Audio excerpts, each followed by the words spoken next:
Today, let's go a little deeper. We're going to move past all the usual advice and really look at the science behind our relationships. We'll explore how we can shift from feeling frustrated to finding a really deep, conscious connection, and it all starts by looking inward. Okay, let's just dive right in with a question that I think so many of us feel but maybe don't say out loud. You know you care so much, you're putting in the work, but it still feels exhausting. Why is that? I mean, doesn't this sound familiar?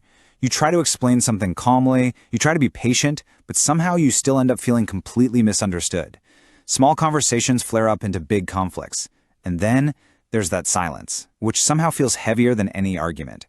It's a really frustrating cycle. But here's the most important thing I want you to hear. This is not a personal failure. It's not because you don't love enough or try hard enough. It's much simpler than that. It's a knowledge gap.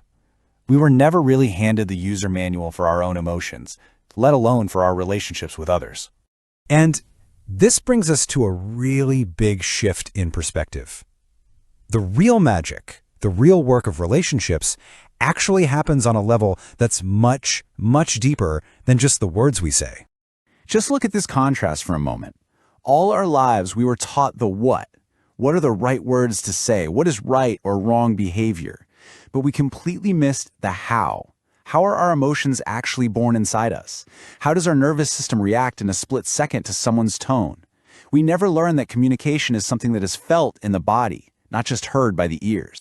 And this right here is the big aha moment. We think the problem is the fight, the external thing that's happening. But the real starting point, the source, is almost always an internal reaction, a trigger, a feeling that was already there inside of us before a single word was even spoken.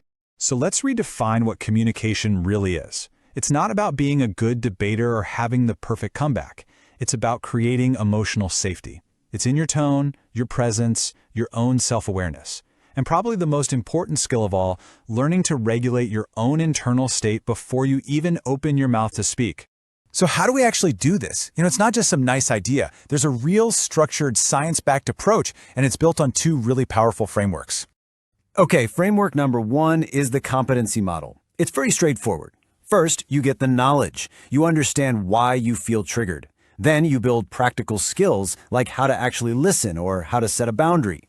And finally, you cultivate a new attitude, one of curiosity and empathy instead of blame. It's a game changer. And the second framework is what connects it all together. You train your brain to be aware of triggers and to regulate your emotions. You learn to listen to your body. That racing heart, those tense shoulders, they're telling you something. And when your brain and body are in sync, your behavior naturally changes. You start responding thoughtfully instead of just reacting on autopilot. And when you start to apply these frameworks, something amazing happens. You begin this incredible transformation. You consciously start to step away from those old, draining patterns and move into a new way of being, one of connection and, honestly, inner peace. Just look at the journey here. It's about moving from constant misunderstandings to a place of real emotional clarity, from shutting down and withdrawing to being able to express yourself calmly, and from those explosive fights to finding mutual understanding. And the best part? It's not just about better relationships with others. It's about finding that true inner peace for yourself. Now, this is really, really important.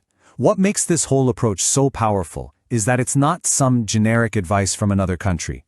This path has been designed with a deep understanding of the unique challenges and dynamics we face right here in the Indian context. What does that mean?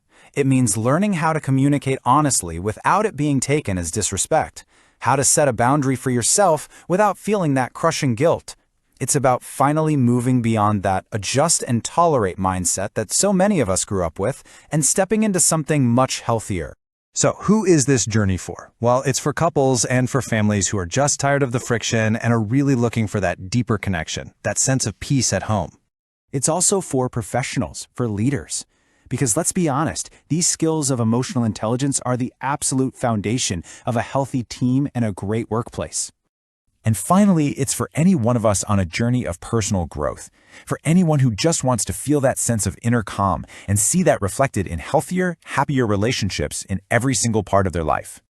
So, as we wrap up, let's talk about where this journey really starts. It's not about jumping in and trying to fix everything. It's about taking a step back and shifting our goal to simply understanding.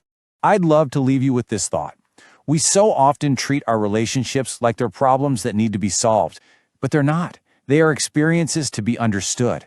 And that journey of understanding, it always begins within. If any of this has resonated with you today, if you feel like you're ready to start this journey towards inner mastery and more conscious relationships, here is where you can begin. Thank you so much for your time.